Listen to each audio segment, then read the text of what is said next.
I'm Richard Lewis reporting for cadred.org. The i48 final has just finished and I'm here with two of the winners from Anexis.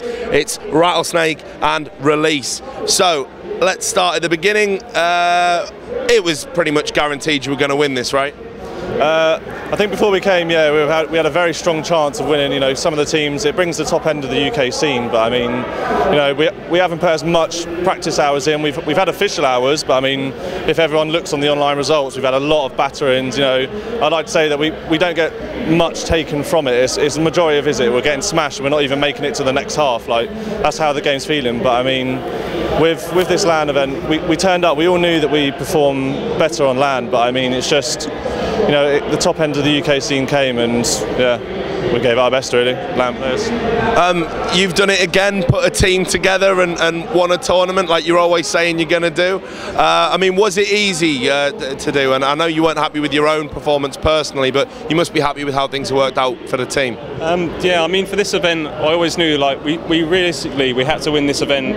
I mean, if we went into Copenhagen Games having not done so well here, I don't think like we'd have any confidence for that tournament. So really, for this event, it was just come here and make sure we win this, and then that gives us a platform for Copenhagen Games. I mean, I know, like I said to you, I didn't play particularly well this event, but I mean, Brandon and Dan again showed like exactly why we wanted them two in our team, and yeah, I mean, I'm happy with how it's gone. We sort of, although we lost that one map to like the CRG mix, it was kind of one of them games where nothing went right for us and we just played terrible. And then the next two games we showed exactly, we got back to what we've always been doing. So, yeah. Your online results have been, well, fucking dire.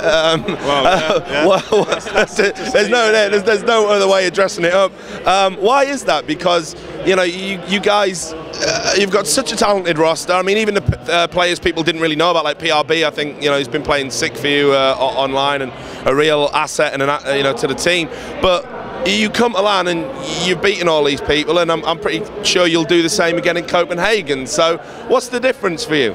Well, I think initially it's that really here it's only the top end of the UK scene, and online we're playing some of the best teams in the world, and I would like to say there's a huge difference. I mean, I haven't played, I know Sam's actually had the chance of playing against the top of the Europe, and I really haven't on LAN. Well, that's LAN speaking, and it's like I haven't had any chance whatsoever. So to me, I'm just getting battered and it feels legitimate. Like, it does feel like legitimate battering, so I'm there contemplating whether or not I'm still good, and it's just leaving me in a bit of like hit and miss really, turning up to this event. Although we did find out that I wasn't actually using mouse drivers, so I don't know they help to do with it. Yeah, like, but no, like, I think the top of the teams that are playing are the top of like the Europe, top of the world. I know some of the American teams are coming over for Copenhagen, so that should give us some more insight into how we actually are as well, like across the world. But yeah. I want to ask you a bit about, there seems to be a bit of bad blood with Team Dignitas. I don't know if that's legitimate or like if that's just a perception or a bit of banter, as the UK like to call it. I mean, can you talk about the relationship between the two teams? Is it healthy, or do you actually dislike each other? Well, it's quite difficult to go into it because I don't really want to like talk about it too much, but basically Steele did a few things that kind of upset me, trying to sort of negotiate his way into different teams or get other players to join his teams and things like that. So it was really down to that and telling people not to tell me things. So rather than coming out and being open with it, he was trying to keep it sort of a secret. And it was just things like that where I'd much rather someone just came out and said, oh, I'm interested in doing something, rather than trying to keep it away from me. So. So you want to add something to this? Yeah, personally I don't really have a problem with any of them. I don't really know Josh that well, but I've spoken to him online and it's fine. I know James and George, I've been in teams with them before. I met Tom and Som from Epic LAN. They seem like safe guys, so personally I don't have a problem with anyone, but then I'd like to think I don't have a problem with anyone across everywhere, so you know. You've recently been portrayed as a bit of a villain on other websites that happen to cover this game. Yeah, the serial bastard RattlesnK. I mean, how do you feel about the way you're currently perceived in the CSGO community? Because, you know, on the one hand, you're someone that has won all these events. You've won the most prestigious events in Source. You've probably been one of the most successful UK 1.6s, although I don't know if that's worth mentioning. Maybe it is, maybe it isn't. A little bit. But a lot of guys talk about, oh, your bad attitude, and you're getting quoted out of context about the Fifth Lauren thing. Does any of that piss you off? I think it annoys me, but realistically, like, I read the comments, obviously, like most players that go on a website, read the comments, and you try and improve on the things that they're saying that are bad about you, but realistically, I don't really care if everyone hates me or not, because I know that they're all still interested in watching our team play. And every time I'm playing a game, I'm streaming from this event and things like that, and I'm getting loads of people watching my stream. Some of them positively, like, trying to encourage our team and support us, and others are sort of hating against us. But I'm sure in time, after like Copenhagen Games and a few more events, we'll sort of change their perception of our team, and particularly about me, because frankly, like, that interview on i48.org was just like a disgrace, the way they portrayed it, really. I mean, saying it was about Fifth Lauren, I mean, I'm good friends with Fifth Lauren. I've talked to him, I played... Ex-CGS buddies. Yeah, and they sort of made it about him not being a top sniper and everything, and me sort of flaming him. And it wasn't about him. He would even admit he doesn't really like warping. And that's all I was saying, like, maybe in the future, if they get bad results, they'll have to look into it. And I'm pretty sure Get Right's come out and he said the same sort of thing. Not that they're going to replace a player, just like it's something that could sort of damage their chances in the long run. And to basically make the 1.6 community hate me by sort of disrespecting their sort of top team in NIP, it was kind of like just a tactic to get hits on their website, and they've sort of used my name to do it. Just while you were talking about your stream, I'll ask a little bit about the multiplayer situation here. I know it caused a bit of a furore over on CADRED. People were saying, why have they turned his stream off? I mean, is there any, I mean, do you understand, has that been all resolved? Do you understand the reasons for it? Are you kind of thinking it's bullshit? What are your thoughts?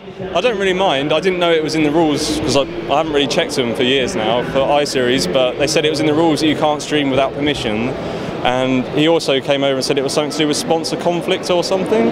So he just said I had to turn it off. So that's all I really got told, that sponsor conflict, and I've got to turn my stream off. Okay, well, we'll move away from some of the negative stuff, and we'll talk about the future for the team. Obviously, you're going to be out in Copenhagen Games. I mean, you guys are going to be probably one of the favourites, I think, for that. I'm going to be out there watching you. How confident are you? I mean, this must have been a nice boot camp, but you've still got those online results in the back of your mind.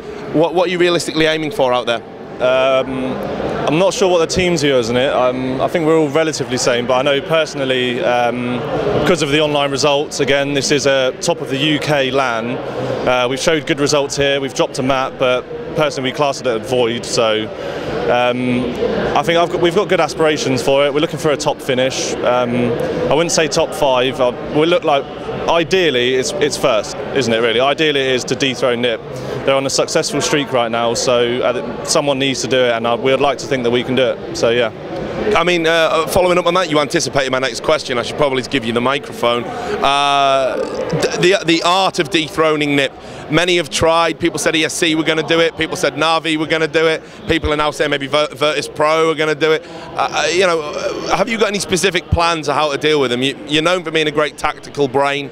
So has this been something on your mind for a long time after watching them be so successful? And do you have any specific plans about how you're going to do it? I mean, really, it's just about doing what we're already doing and having more time to do it. I mean, every time we play them, I think tactically we're better than them, and like individually we're probably not up to the best of our ability right now, and we're sort of underperforming. I mean, at this event, obviously, like Brandon and Dan and like other players have all played really well, but I still think like we're still a little bit behind everyone else. Not necessarily with our aim now, because I think that's sort of come up quite a lot at this event, but it's more to do with our team play and how we're playing together. Because we always get the first kills in the rounds and we throw it away by our like miscommunication, like just team play and just generally like not playing together enough. And then every single time we play NIP, it's that we make loads of mistakes and they aren't making any mistakes. So that they win them rounds, and they're like the game-changing rounds that sort of give them the victory. And if you stop doing all them mistakes, you'd end up winning the game. So really, for us at the moment, even for Copenhagen Games and the next events, it's just eliminating all the mistakes that we're doing in our play. And then we know if we're not making any mistakes that we're going to be able to win that game.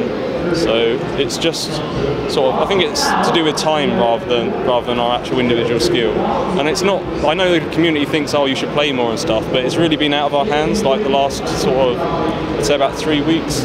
just like I've had exams, Dan's had like 6 assignments due in like the last week, hasn't been sleeping and stuff like that. So I think it's something that with time we're going to improve our team play, eliminate mistakes, and that's how you beat it. You just can't make the silly errors that allow like players like Get Right and Forrest to take advantage of like your like naivety, really.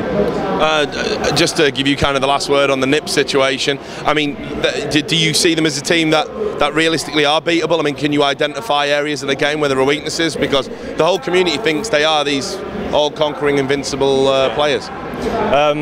Yeah, I think every team has identifiable mistakes, but it's about once you're in the game situation whether or not like you can act upon that. I mean, when you watch, obviously when you're watching from a spectator's point of view, you do see all the errors, but once you're in game, you don't have the same mindset. It's completely different. Like, you're in game, I know you haven't got all the like subconscious ideas. So when you're in spectate, you're thinking like, well, they should go here, and it's like, well, we're in game, we don't know about that. And I think we're a lot different to other teams in the sense that we try and figure out where people are.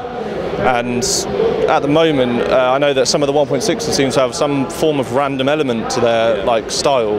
It's almost as if like, we think that they should be here. That's the most likely place for them to win the round, is for them to be in a certain position, a certain part of the map, and then they're just at the completely opposite. So we've gone to where like it's basically we've double bluffed them almost, like, and sometimes it just doesn't work out. But yeah. Well, just the last thing, I don't know if you've talked about it with your manager Cocaine, but he's actually said if you win Copenhagen games, he'll get a tattoo of your face on his penis. I don't know if you've heard about that. I'd probably tell him not to do it, but it's up to him. Hopefully we don't win. But it's great to catch up with you. I've been allowing shout outs in our interviews for the first time, so I don't know if there's any sponsors you would like to thank or anything like that.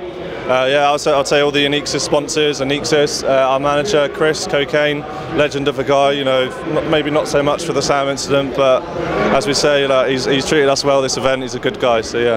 Great. I'd just like to thank Razor particularly, because they basically sorted us out with, the situation basically came about because they really supported us and made sure that it happened, and also towards like Thick and Liquors, because they're the main backer of Anexis, and sort of without them as well, they've sort of put in half and half together and made sure that we can come to this event and get everything that we're getting now.